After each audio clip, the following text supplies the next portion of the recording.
pour cette émission spéciale Mayotte où je suis actuellement à 8000 km de Paris dans l'océan Indien. Regardez, je sors de la barge, c'est la rotation maritime qui relie Petite Terre à Grande Terre et je vais à Mamoudzou, le cœur économique de l'île. Mayotte, le 101e département, le tout dernier de France, qui fait régulièrement la une des médias nationaux pour son insécurité insupportable, d'après ce que nous ont dit les Mahorais. Pourtant, Mayotte la française est très enviée aux yeux des pays voisins. À tout juste 70 km d'ici, ils sont nombreux à vouloir la rejoindre, et cela même parfois au péril de leur vie, en empruntant les kwassa-kwassa de frêles embarcations. Nos équipes ont sillonné Mayotte pour vous proposer ce documentaire où les habitants nous ont confié leur peur au quotidien, leur colère et surtout leur perte de confiance en la République. Notre tournage a commencé il y a plusieurs semaines, au plus fort de la crise qui a paralysé ce département. On se rend tout de suite sur les barrages routiers. Nous débarquons sur la Grande Terre alors que le mouvement est entré dans sa 5e semaine de mobilisation. La situation est quasi insurrectionnelle. Grève, barrages et blocages, les axes routiers sont coupés. Le département est paralysé. La ministre des Outre-mer, Annick Girardin, a été dépêchée quelques jours plus tôt pour tenter d'amorcer une sortie de crise. Peine perdue.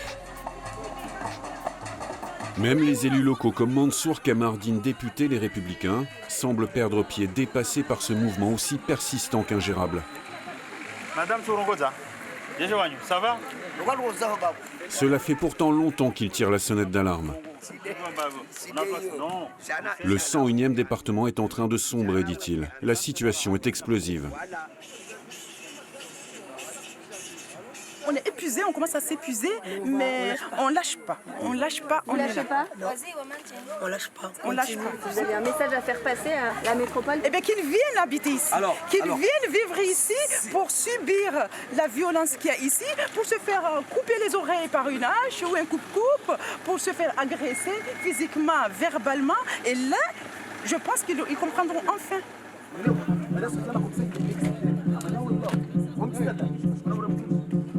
Sur chaque barrage, la même colère. La population mahoraise, à la fois actrice et victime de la crise, n'en peut plus.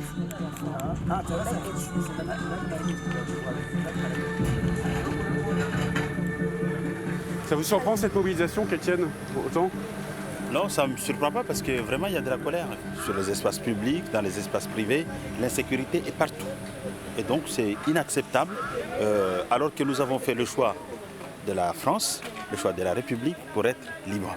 Et la liberté commence par la sécurité. Et ça fait bien des années, bien des mois que la classe politique alerte le gouvernement en disant attention, il y a de la colère, elle gronde, elle va exploser un jour. Attention, nous sommes au bord de la guerre civile. Au mois de mars dernier, plus d'1 millier de personnes défilent dans les rues de Mamoudzou. Des manifestants qui dénoncent pêle-mêle l'insécurité croissante, une île gangrénée par la violence, avec des taux de cambriolage 3 fois supérieurs à la métropole. Une île abandonnée par la République, un sentiment partagé depuis bien longtemps. Et ils le font savoir en prenant d'assaut le conseil départemental pour dénoncer la trahison de leurs représentants. Jamais Mayotte n'avait connu un mouvement d'une telle ampleur depuis les grèves de 2016. Il faut dire que le département subit une pression migratoire de plus en plus forte des îles voisines des Comores et que pour beaucoup, c'est le cœur du problème. La crise sociale à Mayotte vient de franchir. En mars dernier, toujours la goutte d'eau, justement, les Comores renvoient vers Mayotte un bateau d'immigrés clandestins, expulsés, une centaine au total. Pour tenter de bloquer leur retour, les membres du collectif de défense de l'identité mahoraise descendent eux aussi dans la rue. Nous les retrouvons sur le port de Mamoudzou, alors que le sort de ces migrants comoriens n'est toujours pas réglé.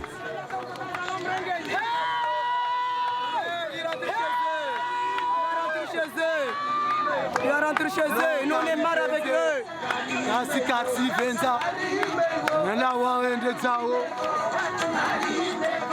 Nous on est fatigués de tous ces migrants qui rentrent sur Mayotte. Chaque fois qu'on les envoie chez eux, à Saleh Soumani, là-bas, ils ne veulent pas prendre ces putes-là. Les mots sont durs, la parole décomplexée. Idi Amin est l'un des membres les plus actifs du CODIM. Le CODIM, c'est l'un des collectifs créés en 2015 officiellement pour défendre les Mahorais contre l'arrivée massive de Comoriens et Africains qui empêchent de vivre en paix. On va au Carrefour Ngwezi, dans le sud de Mayotte. C'est notre base, c'est notre, on va dire, c'est notre camp. On a énormément de problèmes. La nuit, on ne dort pas. Nos maisons, ils ressemblent à des prisons. Même Magicavo, le prison de Mayotte, en fait, qui est actuel, c'est une chambre d'hôte. C'est une chambre d'hôte de 7 étoiles. Moi, je suis désolé, mais je vais le dire. Eux, ces gens-là, ils se disent que, voilà, nous, vaut mieux qu'on part à Magicavo que rester aux Comores. Donc, c'est qu'il y a vraiment un problème aux Comores.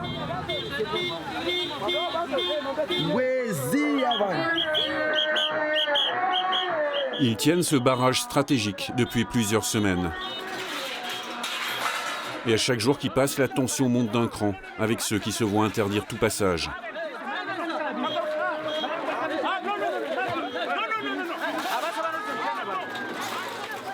Ils sont des centaines à se relayer. Commerçants, employés, travailleurs, des citoyens ordinaires qui ont pris le pouvoir. Beaucoup de femmes en première ligne, réunies ce soir-là pour écouter les comptes rendus et décider des actions à suivre. Si vous deviez aujourd'hui expliquer aux gens pourquoi c'est vital pour vous d'intervenir, d'avoir ces opérations-là, qu'est-ce que vous leur diriez? De toute façon, à Mayotte, si on ne bloque pas les routes, on n'entend rien. Les autorités n'entendent rien, ils veulent pas. De toute façon, il y en a qui ignorent même qu'on existe. Mais ça ne se limite pas à barrer les routes. Mais ça ne se limite pas, on va le faire tant qu'il faudra, parce qu'on en a marre. On en a marre, parce que même là, moi-même, je suis mère des enfants, j'ai 4 enfants. Moi, je préfère garder mes enfants chez moi que de les laisser, parce que même dans l'enceinte de l'établissement, c'est des guérillas. Des guérillas. Vous n'êtes pas tranquille? Oui, on n'est pas tranquille. On n'est pas tranquille. On n'est pas tranquille parce que tout le temps, mais souvent, mais vite, venez chercher vos enfants ou bien les enfants. Maman, là, ça a commencé, mais il y a je dirais, des terroristes qui sont rentrés dans nos établissements là, en train de nous agresser. Vous les appelez des terroristes? Moi, je qualifie de terroristes parce que c'est inadmissible de voir ce qui se passe. Cette nuit, les membres du CODIM ont été alertés par des villageois de l'arrivée d'un kwassa-kwassa, d'une embarcation, dans une crique voisine.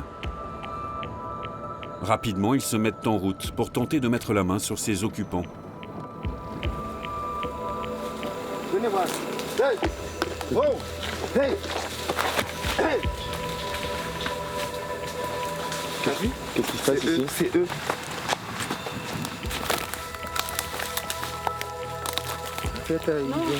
Il vient juste de débarquer ce soir-là.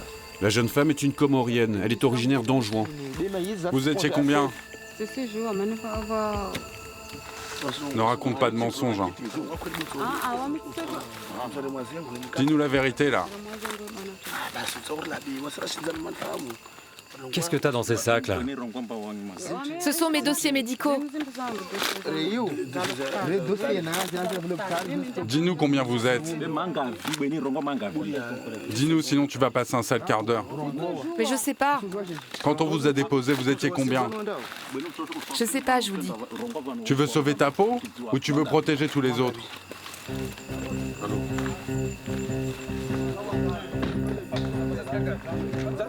Rapidement, une deuxième femme est arrêtée. Elle aussi est comorienne, elle aussi vient d'Anjouan. Elle était sur la même embarcation.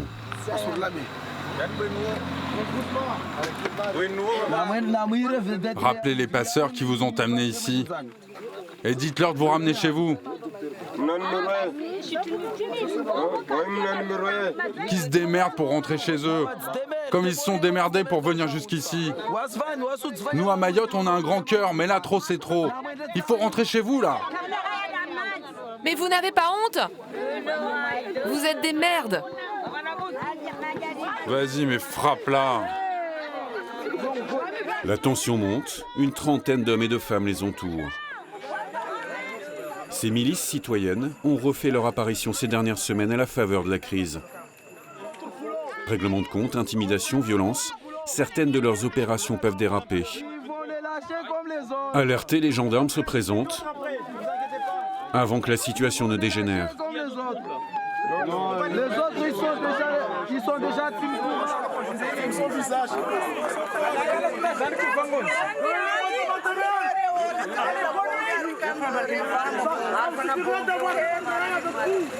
Là, ils vont les relâcher 2-3 jours après. Ils vont les relâcher dans la nature, allez-y, faites comme vous voulez, faites comme chez vous. C'est une situation que vous avez déjà vécue? Ah bah, tous les jours, c'est le quotidien ici. C'est le quotidien. Là, la situation qui se passe en ce moment là, non, on va pas accepter ça. S'il le faut, tous les jours on va traquer, tous les jours on va traquer. On va faire la ronde sur le sable, au village, on va traquer. Ouais, pas moyen là. Ah oui, oui. S'ils font pas le boulot, on va le faire nous-mêmes. Ah, oui. Là, ils vont les prendre, ils vont juste les relâcher à Select, je sais pas où. On est capable que vous êtes.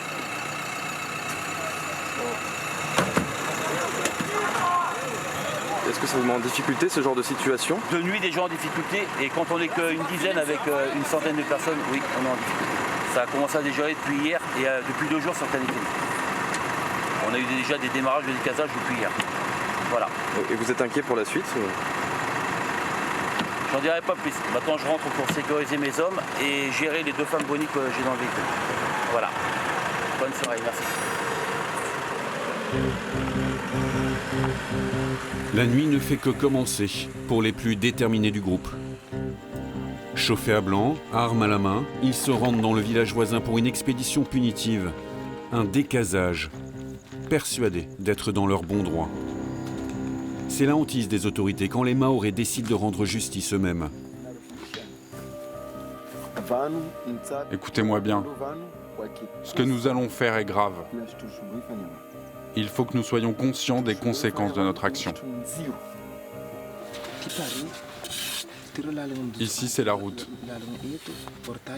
La première porte est là, la deuxième ici, et ici, voilà la troisième. Ici, c'est la limite de la cour. Le portail est là. Ce soir, ils vont incendier une habitation de fortune, occupée par des clandestins comoriens arrivés récemment.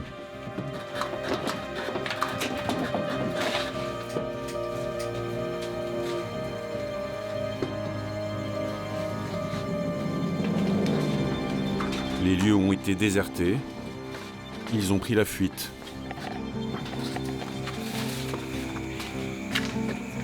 Là, on met le feu sur le truc. On a regardé, il n'y a personne dedans. On a mis un feu. Ces opérations sont totalement illégales. Eux le savent, et peu importe. Les autorités ne peuvent les contenir.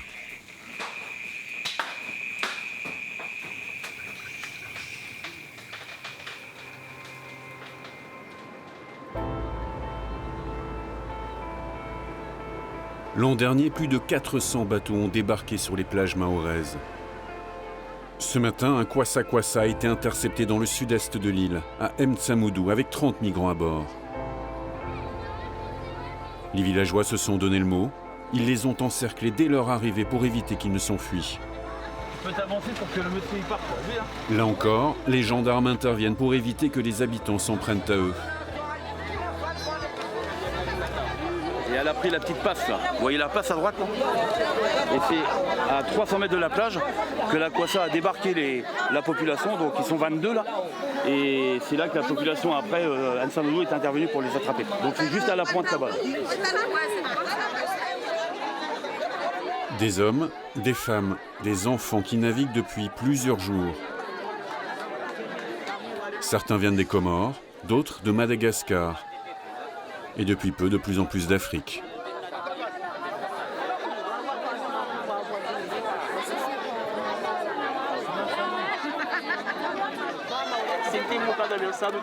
Je sens que certains frères ne sont pas du tout contents qu'on soit là.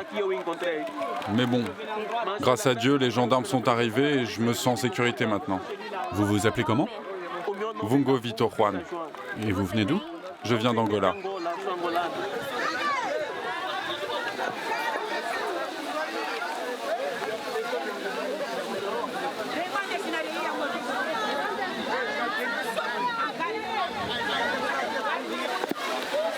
Franchement, ça c'est la préparation des criminels, des violeurs. Sous les cris et les injures, ces clandestins vont être transférés dans le centre de rétention administrative de Mamoudzou, en attendant un arrêté d'expulsion.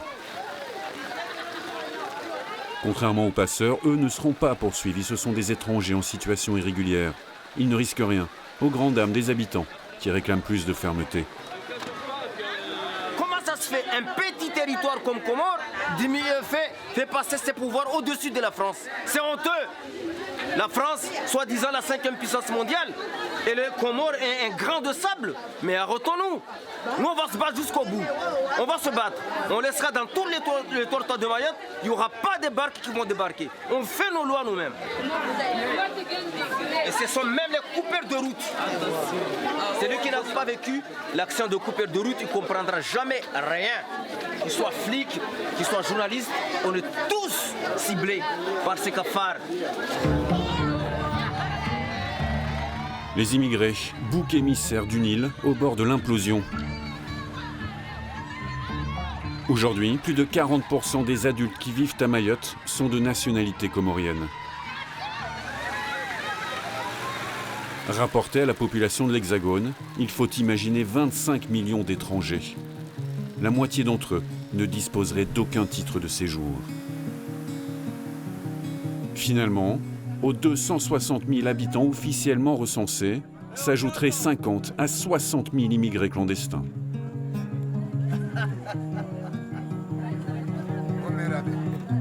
Bonjour Maïla. Bonjour. On vient de voir une séquence très forte. Comme en 2016, les décasages ont recommencé. Effectivement, les décasages ont recommencé. Mayotte, il est petit. Il est très petit, vous avez vu. Vous savez que les étrangers qui sont ici sont beaucoup plus nombreux par rapport aux Maoris eux-mêmes qui habitent ici. Effectivement, c'est ce qu'on dit d'après les statistiques. Un adulte sur deux maorais ne serait pas français. Tout à fait. Vous avez le sentiment que vous avez été abandonné par les forces de l'ordre? C'est pas qu'on a le sentiment, on est abandonné. Je vais vous montrer un exemple. Il y a combien de bateaux qui devaient partir il y a 3 jours là? Il y en a un qui est parti aux Comores. Il est revenu. Il est revenu. On vient de le voir dans une séquence, oui. Il est revenu. Il devait y avoir 2 qui devaient partir avant-hier après-midi. Est-ce qu'ils sont partis? Non, parce que le président comorien a dit que non. Et l'État français, franchement l'État français, il a fait quoi? Il a fait quoi l'État français? Vous estimez que vous êtes des Français à part? Voilà, à part. On est des Français à part. Ça, il faut le dire, il faut dire les choses. Là, on a commencé. Toutes les personnes qui habitent sur Mayotte, qui n'ont pas de papiers, on va les faire sortir. Ils doivent partir chez eux. Nous, on aime tout le monde. Mais il y a un moment, on doit dire stop. Ça vous a touché l'an dernier quand on a parlé d'un mouvement xénophobe, justement? Ça m'a hyper touchée. Ça m'a tellement touchée parce que ce sont des gens qui viennent, 2 ans après, ils repartent. Mais nous, on est des natifs. C'est notre vie quotidienne. Donc les gens de passage, ils n'ont pas le droit de nous traiter ainsi, de xénophobes, de racistes. On ne veut pas qu'il y ait une guerre civile parce qu'un coup de c'est bon, c'est parti, le petit île qui est beau comme tout va partir. Et ça, ce qu'on ne veut plus. Et on n'a pas envie que ça se passe. Merci beaucoup Maïla. Merci. C'est la fierté. C'est notre fierté ce drapeau-là. C'est notre fierté. Finalement, après 7 semaines de conflit, un nouveau préfet a été nommé. Il a obtenu la délégation du gouvernement pour sortir le territoire de la crise. Mayotte, une terre d'accueil qui aurait trop accueilli. Ce sont les mots de la ministre des Outre-mer. La pression migratoire est devenue ingérable à tel point que la population de Mayotte est aujourd'hui une énigme et même un fantasme pour certains qui évoquent un demi-million d'habitants, le double des statistiques officielles. Partout, sur grandes et petites terres, les bidonvilles prolifèrent. Des constructions anarchiques insalubres, des bangas suspendus à flanc de colline. Nous voici dans le quartier de la Vigie, à quelques kilomètres seulement de l'aéroport, en patrouille, avec les gendarmes de Pamandzi. Tu fais demi-tour parce que sinon je te bloque. Tu fais d'abord, tu descends, après j'arrive. Tu fais demi-tour. Donc voilà, donc, en fait c'est constitué de... Donc, vous voyez, c'est plein de petites ruelles comme ça, de passage. Donc c'est des coups de gorge quoi, hein, donc dès qu'on s'engouffre, c'est très compliqué quoi. Et là on monte, c'est toute la colline, hein, c'est du même acabit. Et comme nous forcément on arrive forcément du bas, à chaque fois on fait l'objet de tirs de projectiles et on n'arrive pas à identifier les auteurs de ces tirs. Quoi. Il y a beaucoup de quartiers comme ça. Ah oui, oui. Ça devient même un sport national à Mayotte, les forces de l'ordre, c'est une cible privilégiée. Quoi. Donc il y a eu déjà pas mal de collègues blessés avec ça.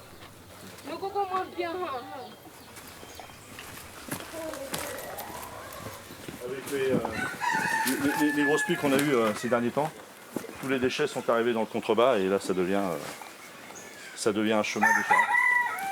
Donc les gens qui habitent dans les banlieues sont obligés de passer par là, ils n'ont pas d'autre choix. Il serait plusieurs milliers à s'entasser ici, avec chaque jour de nouveaux arrivants. Les cours, comme vous voyez, il y a une porte cadenassée. Et dans la cour, c'est pas un seul banga, c'est plusieurs bangas. Plusieurs familles qui habitent dedans. Vous regardez, vous voyez là, il y en a un, là, il y en a un, c'est partout comme ça. Donc quand ils rentrent dans la journée comme ça, là, ils rentrent et sont s'enfermer. Voilà, donc à partir du moment où ils franchissent ce portail, ils sont considérés chez eux. Donc comme on n'a pas le droit d'entrer chez les gens pour n'importe quoi, donc voilà, on est bloqué à la porte, on ne peut pas pousser le contrôle plus loin. Quoi. Donc, c'est une situation incontrôlable. Ah, c'est complètement incontrôlable, on ne peut pas savoir, c'est même pour chiffrer le nombre d'habitants, c'est compliqué, quoi. C'est très très compliqué. Là, on est là. Tous les gens qui sont au courant, là-haut, là-bas, ils sont déjà au courant de notre présence. Ils le savent tous là déjà. Donc nous, quand on arrive en bas, là-bas, déjà ils sont au courant. Le temps de monter, de prendre des petits chemins, en général, il n'y a plus personne. Le quartier est tenu par des gangs d'adolescents qui contrôlent tous les trafics, et notamment celui de la drogue.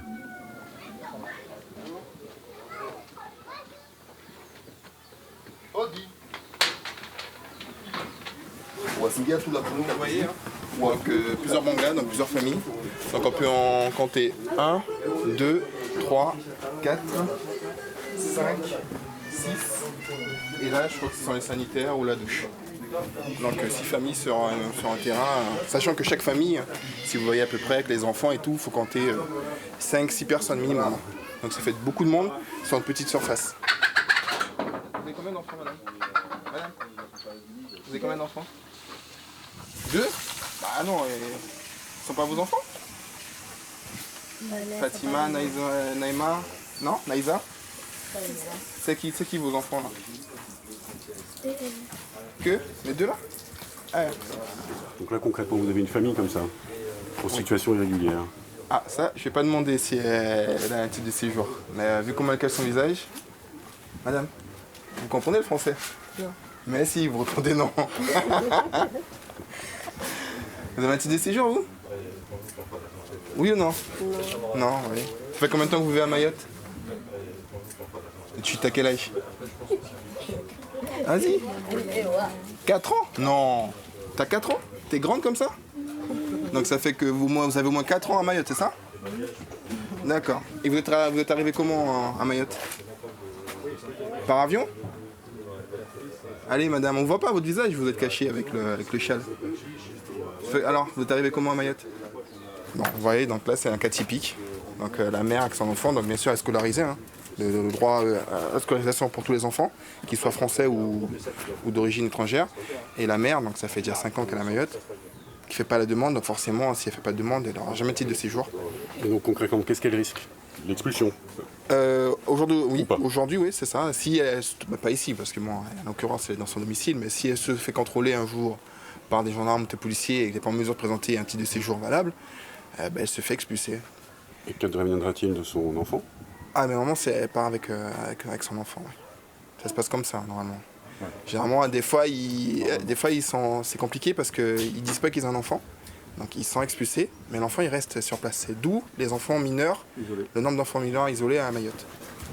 Après, les enfants sont confiés à la famille plus ou moins, qui en prend plus ou moins charge. Quoi. Donc on se retrouve avec des mineurs isolés qui traînent, qui dorment dans les voitures abandonnées, qui dorment, j'en ai même vu dans des canalisations. Voilà. Et après, leur seul moyen de subsistance, c'est le vol. Le vol, quoi. C'est comme ça, c'est le quotidien de Mayotte.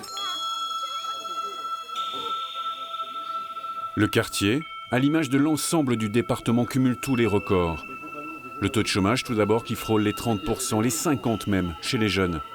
L'absence d'eau courante, d'électricité et la pauvreté qui touche les 3/4 des habitants.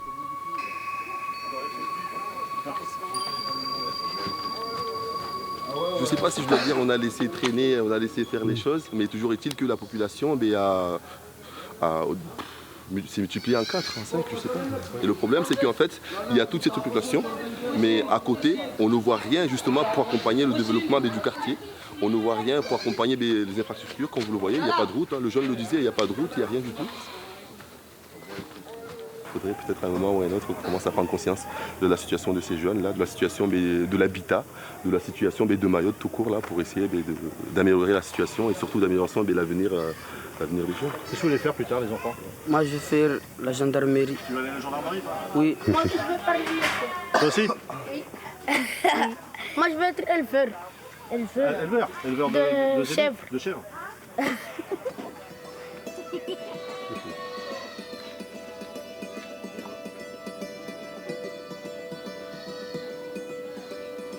Chaque jour, le bidonville de la Vigie, un des plus anciens de la Petite Terre, gagne du terrain sur les collines avoisinantes. Tant qu'il y aura de l'immigration clandestine, les gens ils ont besoin de s'installer quelque part. Ils ne vont pas dormir dans la rue. Ils ne dorment pas dans la rue de toute façon, comme ça on le voit. Le résultat c'est ça. Ici quand ils viennent construire leur banga, ici là, c'est fermé. Quand on passe dans la rue comme ça, on ne voit rien du tout. Le lendemain quand on arrive, ça y est, c'est fait, c'est construit, ils sont installés, on ne peut plus rien faire. Sur les hauteurs, les tout derniers bangas qui sont apparus ces dernières semaines. Parce que là, avec la végétation, c'est avec le maître chien, on faisait le tour, mais... Les autorités ne peuvent plus rien faire face à cette prolifération exponentielle.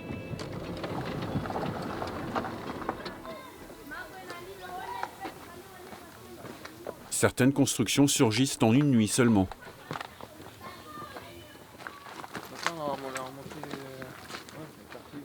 Plus d'un tiers de l'habitat est illégal sur l'ensemble du territoire.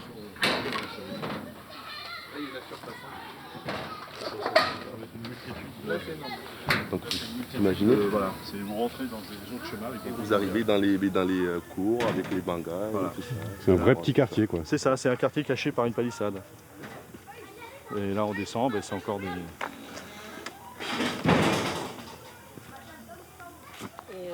Il n'y a pas de grande personne, il n'y a personne? Tes parents ne sont pas là? Encore faut-il qu'ils fassent la demande. Vous voulez quoi? Vous habitez ici? Quoi? Vous habitez ici? Là ça construit, mais en fait c'est pas encore vraiment complet. Mais c'est en train de se construire. Ces bangas comme vous les voyez, ils y étaient pour cela. Chacun met son petit banga quelque part par là, à droite à gauche là, et au fil du temps, dans la cour là, vous allez voir, toute la cour là va être remplie de bangas. Ici, vous avez vu la porte là? Quand on passe dans la rue comme ça, là, on ne voit pas ce qui se passe à l'intérieur. On est obligé de rentrer. Donc nous, quand on passe comme ça, là, on ne peut pas rentrer dans les cours comme ça chez les gens pour essayer de vérifier, de surveiller. C'est impossible. C'est la même chose pour la police municipale. Ils ne peuvent pas surveiller, ils ne peuvent pas rentrer dans les cours comme ça pour voir ce qui s'y passe. Ils ne peuvent pas maîtriser la situation. Donc là, c'est triste, hein, mais c'est ça. Et la situation s'empire de plus en plus. Est-ce que je dirais même désespérant comme situation? Désespéré. Les enfants avec qui tu vis dans le banga? Tu habites ici toi? J'habite là-bas.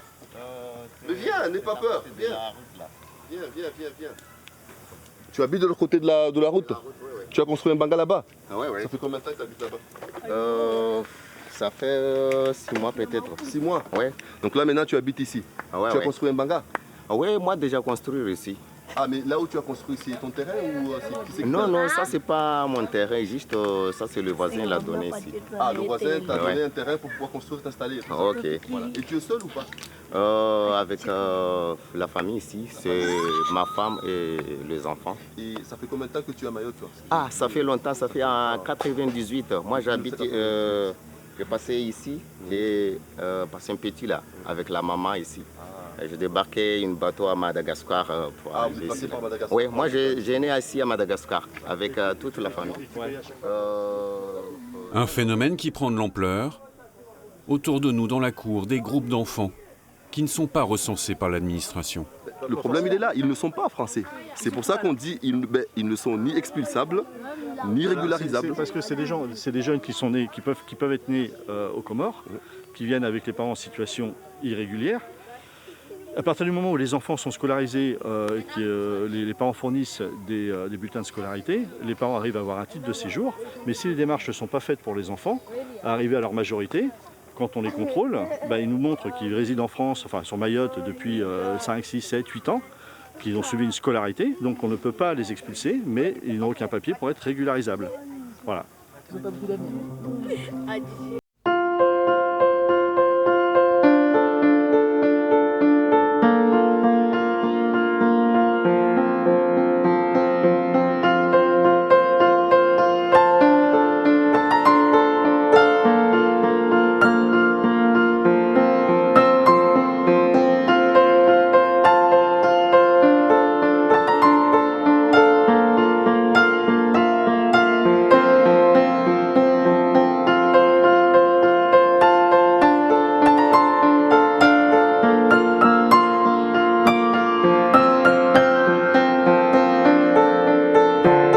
Qu'on vient de voir au quartier de la Vigie, elles sont impressionnantes. On a l'impression que c'est pas la France. Si, c'est la France. C'est la France dans une des illustrations les plus terribles qu'on puisse en avoir et qui est symptomatique de beaucoup de quartiers à Mayotte qui recèlent, comme vous l'avez vu, de niveaux d'insalubrité, de pauvreté, de délinquance aussi, qui sont la traduction, au moins pour partie, sociale et démographique de ce département. Comment c'est possible qu'on n'arrive pas à enrayer cette explosion d'habitats insalubres, de populations qui, on le sait, est majoritairement clandestine ? Cette situation, comme vous venez de le souligner, est étroitement liée à la pression migratoire non maîtrisée que rencontre ce département, dont on sait, c'est l'INSEE qui nous le dit, qu'un petit peu plus de 40% de la population est d'origine étrangère.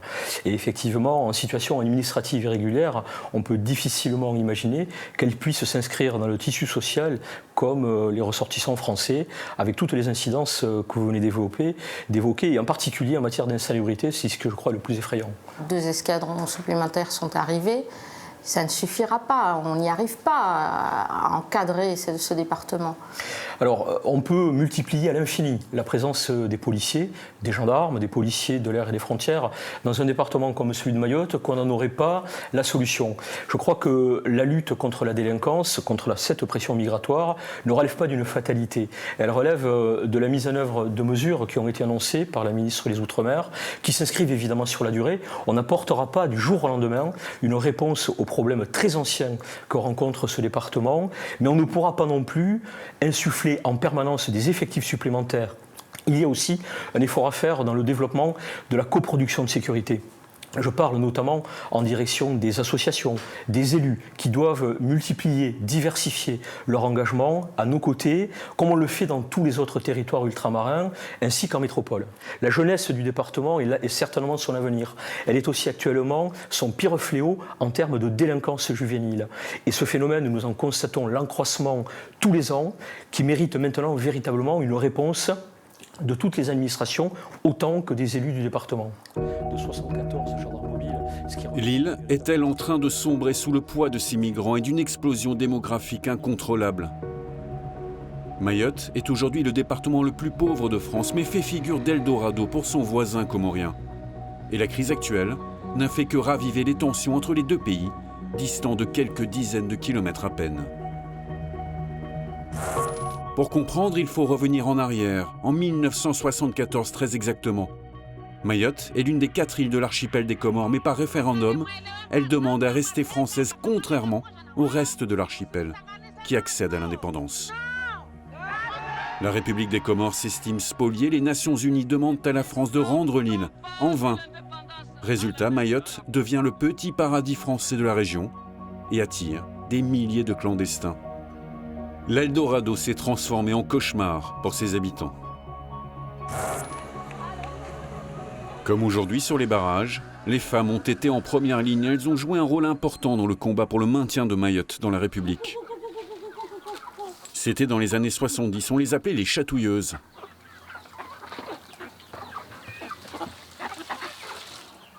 Madame Gorgi était l'une d'entre elles.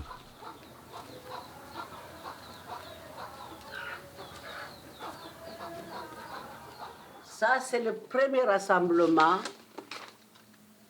là. Ces femmes-là qui sont de l'abattoir, c'est eux qui se soulevaient pour dire aux Maoris, c'est toutes ces femmes-là. Et c'est une chatouilleuse, c'est une chatouilleuse. Et tout ça, là, c'est des chatouilleuses. C'était les redoutables. Vous étiez redoutés à l'époque? Ils étaient redoutés. Moi, j'étais encore enfant. Moi, je n'ai fait que reprendre leur combat. Les femmes, les enfants violés. Pour elle, rien d'étonnant à ce que la crise ravive les tensions intercommunautaires. On a dit non parce qu'on n'en pouvait plus. On ne pouvait plus le supporter. Et c'est la même chose ce qu'ils sont en train de faire aujourd'hui. Et à chaque fois quand ils sont sur cette terre, ils nous exproprient. Avant, tous les Anjouanais venaient faire la culture de riz à Mayotte. Ils partaient avec le riz, avec tout ce qu'ils pouvaient. Et comme ils ne pouvaient plus venir pour cultiver, ils se sont immigrés ici, ils sont rentrés illégalement et ils nous ont envahis. Ça suffit. Et ça me fait mal au cœur d'entendre que la France n'a rien à voir avec Mayotte. C'est l'État français qui a encouragé les Mahorais à se détacher des îles Comores. Qui ne jouent pas le double jeu aujourd'hui en nous disant ceci, cela. Non, nous refusons. Clairement pointé du doigt, le gouvernement actuel accusé de brader le territoire, de négocier avec le gouvernement des Comores pour gommer leurs différends territoriales historiques. Comment ils peuvent en donner à leurs enfants de l'éducation? Qu'est-ce que nous méritons aujourd'hui? Qu'on nous malmène? Qu'on nous insulte? Et que la France permet aux Comoriens de nous dire « Nous voulons récupérer notre île Mayotte ». Et nous qui sommes dedans, on est quoi? Des animaux?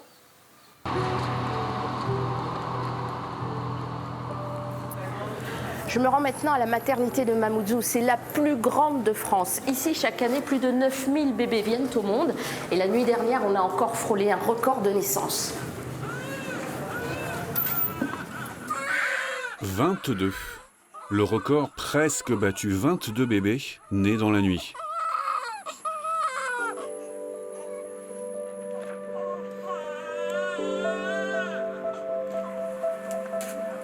Ici, c'est la nurserie, c'est là où on fait les soins de nos nouveau-nés.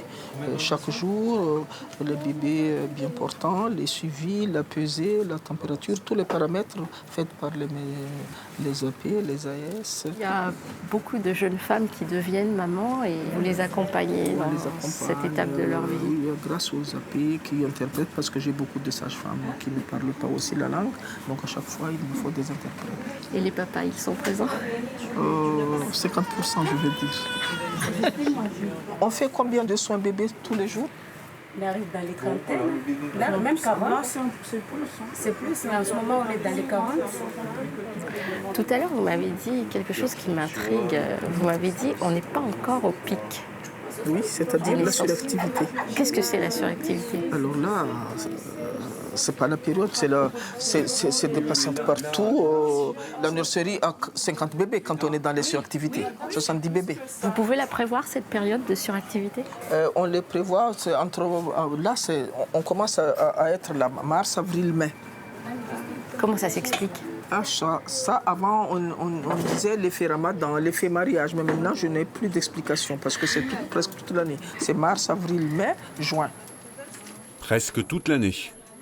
Conséquence, chaque jour est un nouveau casse-tête pour les sages-femmes et les infirmières qui doivent trouver des solutions pour accueillir tout le monde. Non, il n'y a pas de contexte infectieux. Là, c'est les suites de couches. Il y a 3 secteurs. Il y a un secteur avec des chambres seules et on a 2 secteurs avec des chambres doubles qui actuellement sont des chambres triples. Hop. Voilà, donc normalement, typiquement, c'est une chambre où il n'y a que 2 lits, normalement. Historiquement, tous les ans, il y a une période de 3 à 4 mois de suractivité. En général, c'est 9 mois après le ramadan et la période des mariages. Et du coup, il y a beaucoup plus de bébés qui naissent. Et pour que tout le monde puisse avoir de la place et être accueilli dans de bonnes conditions, on rajoute du mobilier, du matériel et du personnel. Voilà. Donc qu'est-ce qu'il faudrait idéalement? Encore agrandir l'hôpital? Ouais. Idéalement, oui. Il est trop petit aujourd'hui? Ah bah oui, on pousse les murs, on essaye de pousser les murs. Il y a même eu un moment où on s'est posé la question si on n'allait pas recréer un nouveau service de maternité qui serait temporaire dans un autre service. C'est compliqué. Du coup, on fait comment quand on n'a pas assez de moyens et pas assez de place? Eh ben, on fait ce qu'on peut avec ce qu'on a. Tout le monde fait ce qu'il peut. Le nombre d'accouchements est en augmentation constante. Lille détient le taux de natalité le plus élevé de France. Un chiffre 4 fois supérieur à celui de l'Hexagone.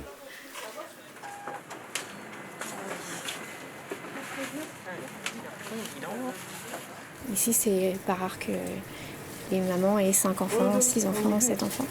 Voilà, il y a beaucoup de mineurs qui ont des enfants. Et puis on peut pas nier qu'il y a une population clandestine. Donc forcément, il n'y a pas que la population mahoraise qui accouche, il y a aussi une population qui vient aussi de Madagascar, d'Anjouan. Un chiffre résume à lui seul la situation de cette maternité. Près de 2 tiers des femmes qui y accouchent sont en situation irrégulière. Cette jeune mère vient d'Anjouan. Elle s'est présentée pour la première fois à plus de 8 mois de grossesse. C'était compliqué de venir ici? Pas trop. Comment vous avez fait? J'ai fait comme les autres. En fait, nous venons à Mayotte pour chercher à vivre, quoi. Parce que là-bas, chez nous, c'est trop difficile. C'est pour ça que... C'est rassurant de savoir que votre enfant, il est français aujourd'hui? Ouais. C'est plus facile d'être français. Plus facile. À 13 ans, cet enfant pourra devenir français si ses parents étrangers en font la demande. Comment vous vous sentez aujourd'hui à Mayotte? Peur. La peur. Peur de quoi? De ce qui se passe à Mayotte, de violence, de tout ça.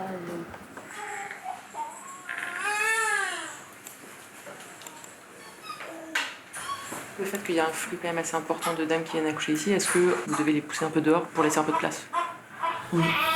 Est-ce que vous pouvez m'expliquer comment ça se passe? Par exemple, il y a des femmes qu'on peut transférer quelques heures seulement après l'accouchement. Cette nuit, il y a eu 22 naissances dans la garde de la nuit. Du coup, les services sont pleins à craquer et on n'arrête pas de nous appeler la salle de naissance, la salle de réa, de réveil, pour absolument qu'on ait des places pour caser toutes ces femmes.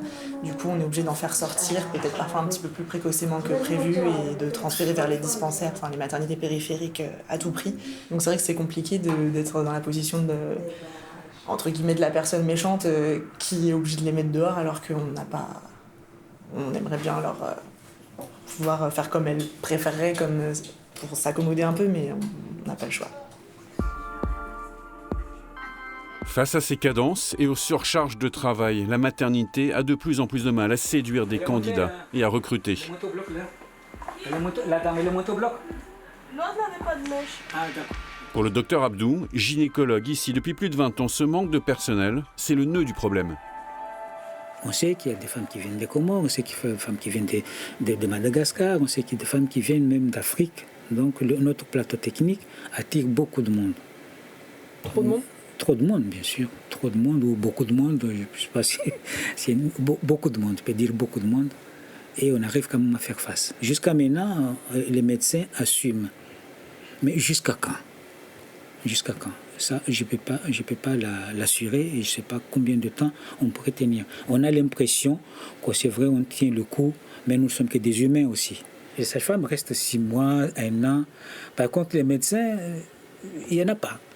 Il n'y a pas de masse. Donc quand je vous dis, normalement, nous avons 27 postes budgétés, c'est-à-dire l'argent, il est là. Si les médecins viennent, ils seront payés. On ne les a pas.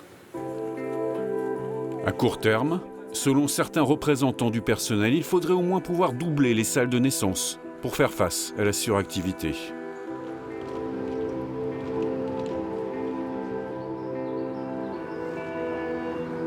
Autre grand secteur qui souffre, celui de l'école. C'est l'autre chantier des autorités, un enjeu d'avenir. 94 000 élèves sont inscrits dans 32 établissements. Et les murs craquent, là aussi. Il faudrait un bâtiment neuf chaque année, reconnaît le vice-rectorat. En janvier dernier, aux abords du lycée professionnel de Kahani, de violents affrontements ont lieu entre bandes rivales. Des affrontements qui ont marqué officiellement le début de la crise. 6 semaines plus tard, les cours n'ont toujours pas repris. Donc tout a démarré ici, c'est ça? Voilà, et donc les élèves ici se retrouvent. En général, ici ne passe rien, mais parfois il y a des affrontements qui donnent lieu à des caillassages. Et ça a démarré ici. Ça a duré très longtemps sur la partie haute de l'établissement jusqu'à la partie nautique. Là. Et vous avez eu peur ce jour-là? C'était assez tendu quand même. Et puis ça a été surtout assez long. Ça a duré 1 heure d'affrontement. C'est assez long, hein, 1 heure d'affrontement. Filmé au téléphone portable, des scènes d'émeutes. Selon certains enseignants, des centaines de jeunes ont entouré l'enceinte de l'établissement.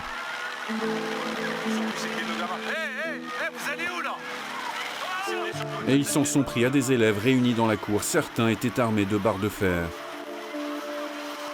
Des règlements de compte violents, avec à l'origine des rivalités entre villages. Ce n'est pas la première fois que des bandes rivales s'affrontent devant le lycée. Depuis plusieurs mois, 2 policiers étaient postés à l'entrée du bâtiment en permanence, sauf ce jour-là. Pour les élèves, le quotidien qu'ils vivent est nerveusement épuisant. Je n'ai pas du tout l'impression d'être un élève français. Je connais des élèves qui sont en métropole, ils ne sont pas du tout dans la même situation que moi. Et quand je leur explique, ils sont quasiment choqués. C'est comme si c'était la première fois qu'ils entendaient ça de leur vie. On a tous cette image dans la tête de venir dans le lycée avec une peur de recevoir une pierre sur la tête.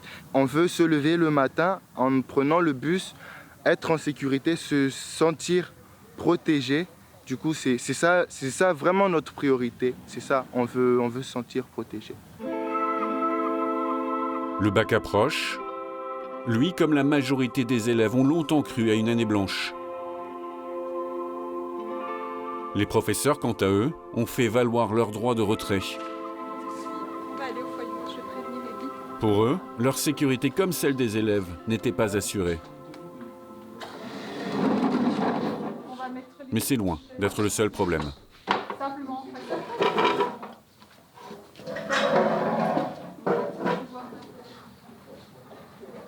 Je rappelle que vraiment l'une des premières missions du CPE, c'est de placer les élèves dans les meilleures conditions de réussite. Et vraiment ici, on fait vraiment tout le contraire.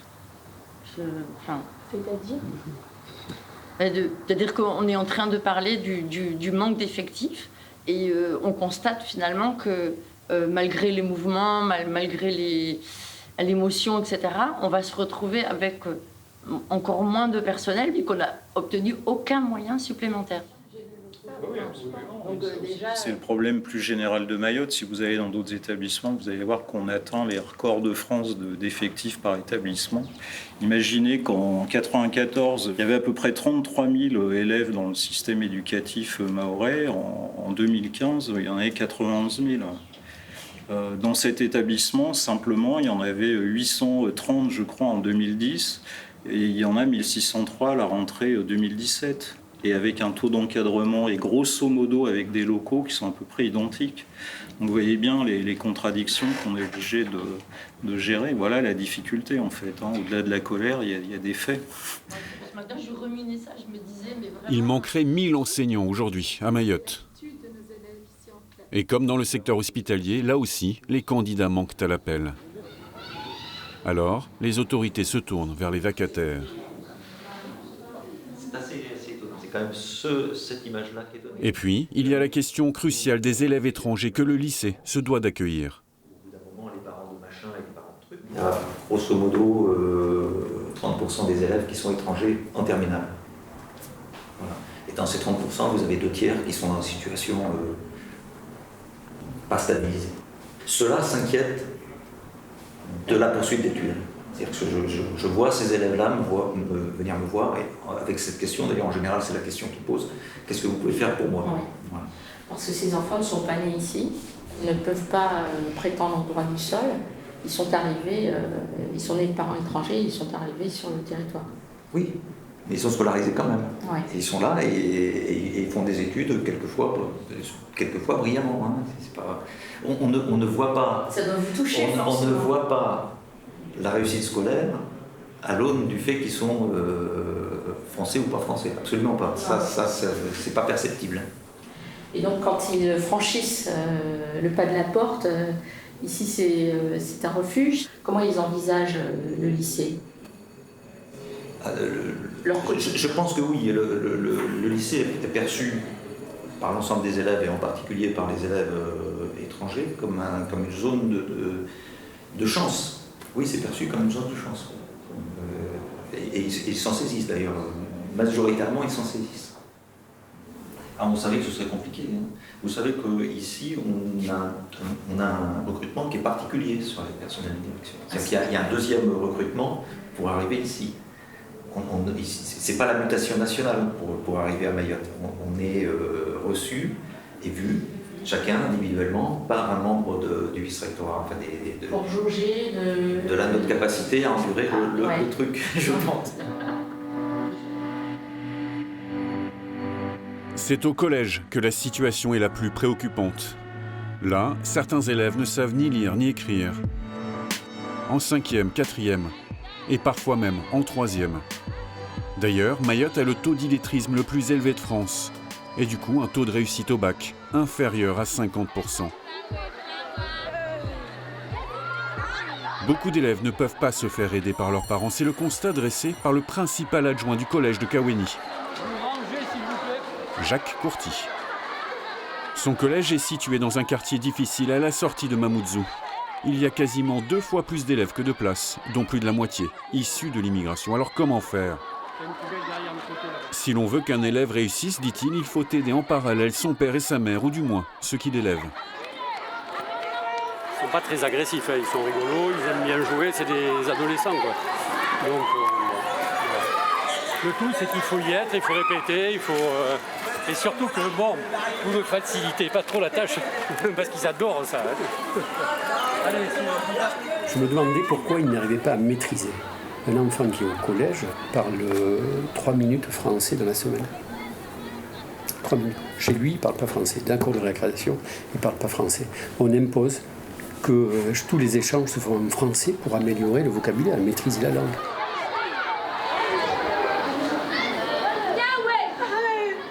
Donc, pour donner du sens aux élèves, il faut obligatoirement que les parents s'approprient le collège. Ce qui est chose pas aisée, parce que la plupart des parents ne sont pas allés à l'école. Donc, ils ne maîtrisent pas le français et ils n'ont jamais suivi une scolarité. Et pour eux, il y a 2 enjeux. Un enjeu fort, c'est-à-dire que l'école va sauver leurs gamins d'une vie qu'eux, ils ont vécue de misère. Donc, il y a une forte pression sur certains gamins.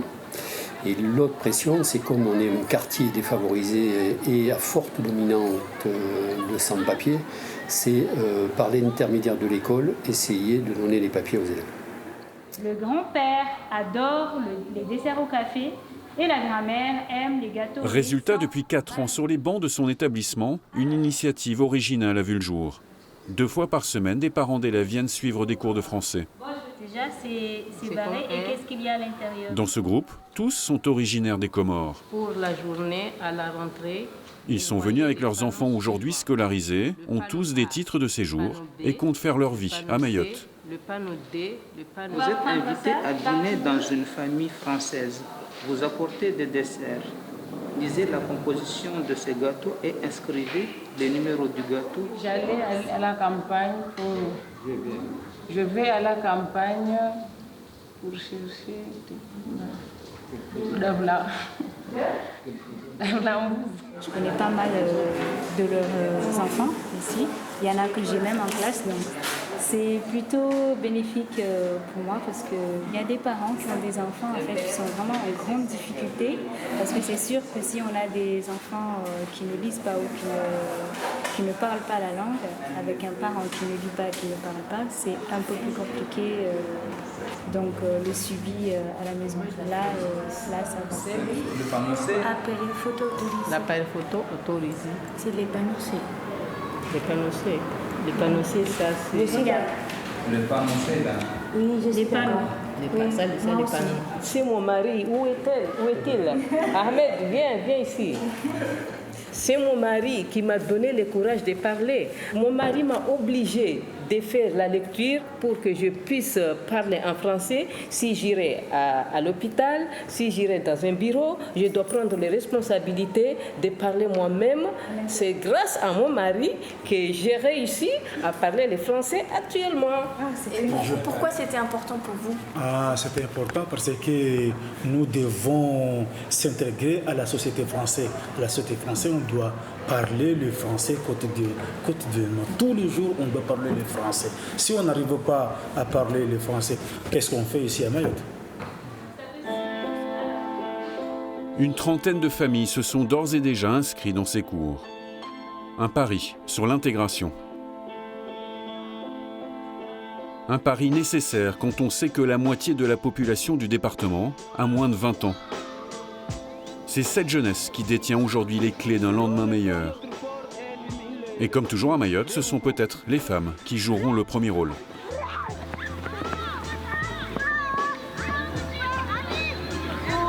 Oh mon Dieu. Ça fait mal. Là c'est la planche et on travaille les abdos sûrement. Il me tue.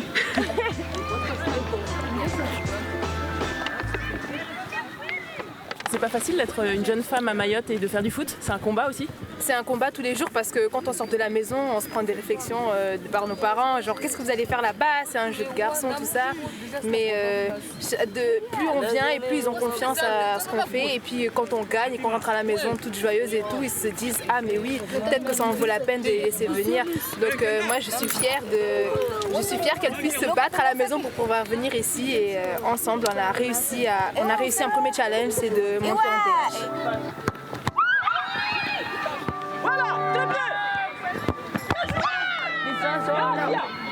La section féminine du FC de l'Abattoir est un condensé de cohésion sociale et d'entraide. Sur le terrain, des Mahoraises et des Comoriennes, toutes décidées et convaincues qu'une autre voie est possible pour le département. On a tous des projets dans la vie, mais à Mayotte, on n'a pas assez d'infrastructures, on n'a pas assez d'établissements pour pouvoir s'épanouir plus tard. Parce que là, par exemple, je suis à l'université, je suis en première année, mais je sais qu'au bout de la troisième année, je vais devoir partir.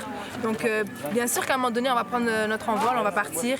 Et moi, personnellement, je compte bien revenir ici pour faire changer les choses parce que mon but, c'est vraiment de devenir politicienne.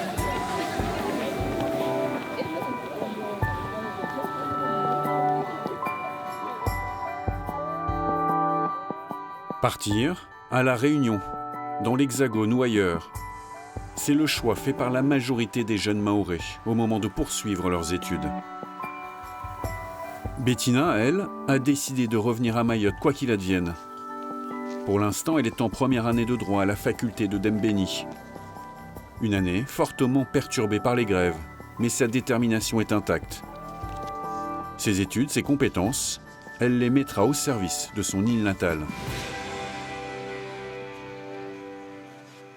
Personnellement, je n'ai jamais vu un élu se déplacer dans la commune de Dembéni pour venir nous voir, pour venir nous demander si tout va bien, ne serait-ce que ça, si tout va bien, ou nous demander quels sont les problèmes.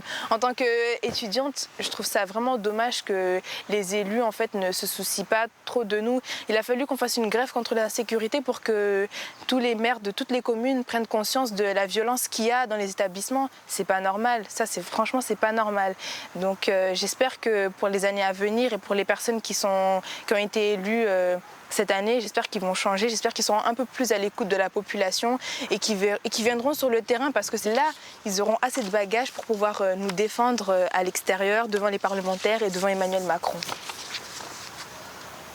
J'ai encore beaucoup d'espoir parce que Mayotte étant 101e département de France, il y a encore beaucoup de choses à faire. Ça fait pas longtemps qu'on a ce statut-là, donc il faudrait que les gens ils soient patients. On peut pas se comparer à l'Île-de-France ou autre. On est tout jeune, donc il y a beaucoup de choses à faire. Mais je crois en Mayotte et je crois à toutes ces personnes qui sont là pour le changement de Mayotte, dont moi en premier, parce que je suis là pour changer. Je continue mes études pour changer et j'espère que toutes les personnes qui sont là à faire la grève, tout ça, ils seront là demain pour continuer à lutter.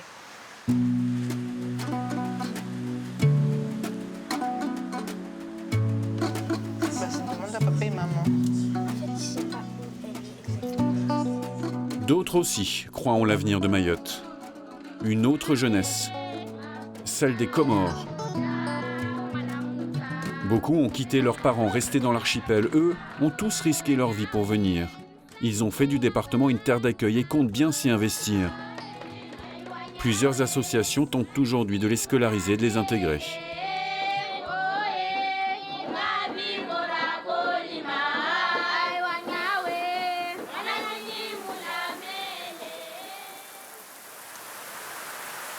Ces enfants, vous me disiez, on doit absolument préciser que ce ne sont pas des mineurs isolés au sens où certains d'entre eux vivent chez leurs parents, d'autres pas. Ils ont des parcours totalement différents. Voilà. Nous, notre critère d'intégration d'un jeune dans notre centre d'accueil de jour, c'est le fait qu'il ne soit pas scolarisé. À Mayotte, il y a quand même une particularité sur la question des mineurs non accompagnés, c'est que bien souvent, ils le sont. Alors d'un point de vue juridique, c'est-à-dire qu'ils n'ont pas ni le père ni la mère ou aucun des deux parents sur le territoire pour certains, mais souvent ils ne sont pas isolés au sens propre du terme. Culturellement, ils sont accompagnés. Voilà, ils sont accompagnés, il y a toujours un adulte, ou plusieurs d'ailleurs, et très souvent apparentés. C'est très souvent un membre de la famille qui prend en charge, une connaissance de la famille, un ami, ainsi de suite, ce qui fait que ce ne sont pas des enfants des rues, au sens où ils sont complètement tout seuls, sans adultes, sans hébergement, sans aucune prise en charge. Cette jeunesse a plein de choses à nous offrir. Cette jeunesse, ce sont nos futurs adultes, nos futurs chefs d'entreprise, nos futurs dirigeants pour certains, qu'on a tout à leur amener et qu'ils ont beaucoup aussi à nous amener. Et qu'il suffit de proposer peut-être d'autres choses, d'autres alternatives. Je ne dis pas que notre solution est une solution valable pour tous et pour tout le monde, mais ça en fait partie, ce n'est qu'un petit bout. Pour vous, le cœur du problème, c'est avant tout celui de la précarité. Oui. Fondamentalement, moi, oui, je pense. C'est très difficile dans des conditions de vie pareilles. Même un enfant scolarisé, mais qui n'a pas pu avoir le matin un petit déjeuner, qui n'a pas pu passer une nuit sereine parce qu'avec le temps qu'il fait, le Banga a été inondé. Comment voulez-vous concrètement que la capacité d'apprentissage soit l'équivalent d'un enfant qui vit dans une maison en dur, avec un bon petit déjeuner costaud, puis le goûter dans le cartable pour compenser à 10 heures? C'est compliqué. Donc je pense qu'effectivement, il y a un vrai problème par rapport à ça. Qu'on soit mahorais ou comorien ou d'origine malgache. Ou d'origine malgache ou d'origine autre, bien sûr. On a affaire à des enfants qui sont géniaux, extraordinaires, d'une reconnaissance incroyable, qui pourraient, rien qu'en vous disant merci, vous faire pleurer à chaudes larmes, parce qu'ils ont une manière de le dire avec tellement de sincérité et de vérité. On sent que c'est pas fait pour être poli. On a ceux qui sont intégrés à l'école, qui viennent nous revoir pour nous dire merci, pour nous donner leur certificat de scolarité comme le Graal enfin obtenu. Voilà. Et puis après, je pense que la seule chose qui nous intéresse, nous, c'est quand on les recroise avec un sourire et puis bonjour, et puis voilà, c'est ça le plus sympathique. Le plus gratifiant. Le plus gratifiant. Plusieurs rapports s'inquiètent de la situation de ces enfants qui grandissent souvent loin de leurs parents et qui, si rien n'est fait, tombent dans une délinquance de survie.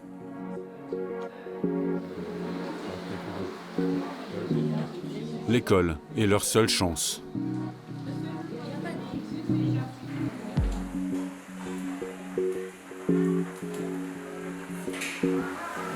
Pourquoi tu viens ici, toi? Je ne trouvais pas d'école, alors c'est le seul moyen d'avoir une chance de faire une vie, alors je suis venue ici. De quoi tu rêves, toi, aujourd'hui? Comment tu te vois dans 1 an, dans 2 ans? Je me vois être quelqu'un qui voulait Je voulais parler du monde, des gens, parler avec les gens, savoir ce qu'ils ressentent, tout ça. Voyager, découvrir le monde, savoir beaucoup de choses. Et aujourd'hui, là, tu es heureuse, tu me disais, parce que tu es avec ton papa et ta maman. Maintenant, ils peuvent partir, ils peuvent être arrêtés. Comment tu envisagerais alors ta vie, toi? Qu'on les arrête quand on voit un joint, c'est vraiment... Mais... Je serai seule, parce que c'est eux qui me donnent la force de me lever tous les jours, venir ici, étudier. Et s'ils ne sont pas là, alors... Je sais pas, je vais rester... Mais je vais plus venir à MCD. Je serai seule dans ce monde parce que c'est eux ma famille. J'aurai personne. Tu as des frères et sœurs? Oui. Et aussi, ils sont petits, tout ça. Et ça va être trop dur si un jour ça se passe comme ça. Parce que je suis pas majeure, je peux pas les garder et on va se trouver seul, tout ça. Ça t'arrive de penser à cette éventualité? Oui. Tout ce qui se passe à Mayotte, je pense beaucoup et j'ai trop peur.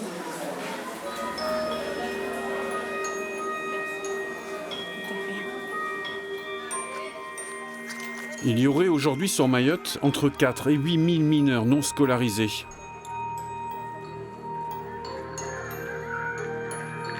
Eux aussi sont probablement l'une des clés de l'avenir.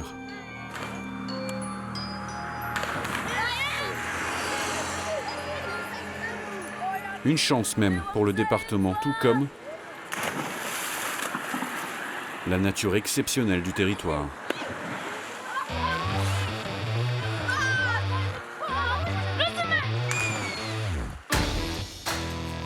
Voici l'atout majeur du département. Son lagon de 1500 km², le plus beau du monde. Pourtant, faute d'infrastructures et à cause de l'insécurité, le tourisme est presque inexistant. 50 000 visiteurs seulement l'année dernière. À titre de comparaison, l'île Maurice en attire plus d'1 million. Il y a une toute petite tortue là qui est devant. Ah, il y en a une deuxième. Il faudrait quand même être assez courageux pour lancer un hôtel ici pour du tourisme, en sachant très bien que le billet d'avion coûte 2 fois le tarif d'un billet pour aller à Bali ou n'importe où en fait dans le monde au départ de Paris, quoi. L'île est petite, c'est pas fait pour accueillir du tourisme de masse non plus. Sans être du tourisme de masse, est-ce que c'est pour l'économie, c'est pas quand même un secteur d'avenir? Ça serait un secteur d'avenir, ça serait clairement un secteur d'avenir. Maintenant, ouais, il va falloir... il y a du pain sur la planche. Ouais. Allez, du coup, tu vas pouvoir mettre tes palmes. D'accord. Et après, c'est parti pour 30 minutes de pur bonheur.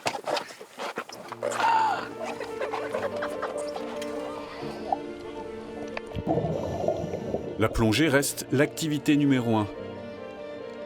La double barrière de récif et la fameuse passe en S sont des atouts mondialement réputés.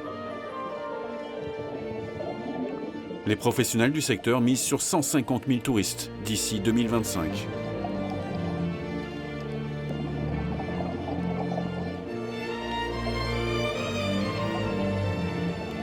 On a une biodiversité, on a des paysages, on a tout ça et je pense qu'il ne faut pas le garder qu'à nous. Il faut faire savoir au monde entier que ça existe et qu'on peut leur proposer ça comme atout touristique sur Mayotte. Il y a un potentiel énorme à développer et qui est là, qui attend. Un patrimoine qu'on nous a légué qui est là, qui attend juste à ce que les gens se disent « Ok, on y va, on met les moyens pour qu'on puisse voir Mayotte autrement. » Ça va marcher. Et ça va marcher. Là-dessus, je reste très confiant et plutôt optimiste dans l'avenir du développement de Mayotte.